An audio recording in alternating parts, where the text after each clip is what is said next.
بسم اللہ الرحمن الرحیم۔ اب زندگی بھر رزق کی تنگی نہیں ہوگی۔ اس عمل کی بدولت اللہ کی رحمت سے رزق بے حساب ملتا ہے۔ السلام علیکم ناظرین، ہمارے روحانی سلسلے میں جو سائلین اپنے مسائل کا روحانی حل معلوم کرنے کے لیے رابطہ کرتے ہیں، ان میں ایسے بے شمار سائلین بھی ہیں جو ہمیں اپنی آپ بیتی واٹس ایپ یا ڈاک کے ذریعے ارسال کرتے ہیں، جس میں وہ اپنی آپ بیتی بتاتے ہیں کہ وہ ہمارے روحانی نیٹ ورک تک کیسے پہنچے یا ان کو ہمارے سلسلے کا فیض کیسے ملا۔ یہ ہم آپ سے صرف اس لیے شیئر کر رہے ہیں کیونکہ ہمارے بزرگ فرماتے ہیں کہ سب سے بڑی نیکی ہے کسی کے یقین کو مضبوط کرنا۔ ممکن ہے کہ ان سائلین کی آپ بیتی ہم آپ سے شیئر کر کے آپ کے یقین کو مضبوط کرنے میں اس قدر کامیاب ہو جائیں کہ آپ کی بھی تمام جائز دعائیں اللہ کی بارگاہ میں فوری قبولیت کا درجہ پا لیں۔ ناظرین، آپ بیتی کے الفاظ کچھ یوں ہیں۔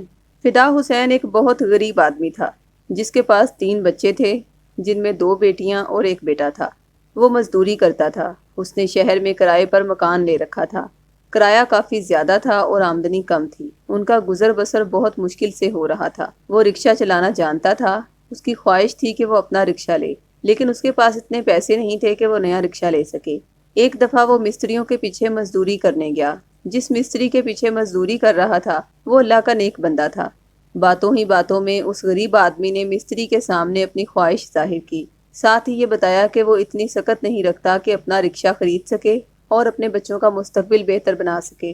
اب تو صرف مشکل سے بچوں کا پیٹ پال رہا ہوں اور مکان کا کرایہ دیتا ہوں۔ شہر میں رہنا کون سا آسان کام ہے، باقی جو اللہ کو منظور ہوا ہو جائے گا۔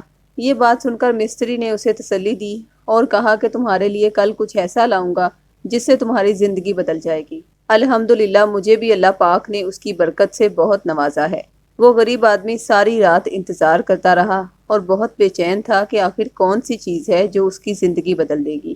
اگلے دن جب وہ کام پر گیا تو مستری نے اسے ایک تعویذ دیا، جس کو اس نے کھولا تو اس میں نقش بنا تھا۔ اس میں ایک اسم اعظم لکھا ہوا تھا جس کا اس نے ورد کرنا تھا۔ اس نے یہ عمل گھر جاتے ہی شروع کر دیا اور اسے اپنے روزمرہ کا معمول بنا لیا، جس کی بدولت اسے بے حساب رزق عطا ہوا۔ یعنی چند ہی دنوں بعد اسے ایک کام کا ٹھیکہ ملا جس سے اسے اچھی خاصی رقم منافع کے طور پر بچی۔ اس نے اس رقم سے ایک نیا رکشہ خریدا اور وہی نقش رکشے میں لٹکا دیا۔ یہاں پر سوچنے والی بات یہ ہے کہ ایک مزدور کو اچانک اتنا بڑا ٹھیکہ کیسے مل گیا۔ یہی تو اس نقش کا روحانی کمال تھا، کیونکہ اللہ جب انسان کو نوازتا ہے تو اس کے لیے وہ راستے بھی کھول دیتا ہے جس کا اسے گمان بھی نہیں ہوتا۔ رکشے میں وہ نقش لگانے کی برکت سے آج وہ اچھی خاصی آمدنی کما لیتا ہے۔ اب اس کے بچے اسکول جاتے ہیں اور گھر کے اخراجات بھی بہت احسن طریقے سے پورے ہو رہے ہیں اور مکان کا کرایہ دینے میں بھی پہلے کی طرح مشکل پیش نہیں آ رہی۔ اب اسے زندگی بھر رزق کی تنگی نہیں ہوگی انشاءاللہ۔ ناظرین، اگر آپ بھی اپنی ذاتی زندگی کے روحانی مسائل کے حل کے لیے اپنے نام کا قرآنی تعویذ بنوانا چاہتے ہیں تو ویڈیو کی ڈسکرپشن میں دیے گئے فون نمبرز پر رابطہ قائم کریں۔ شکریہ۔ اللہ حافظ۔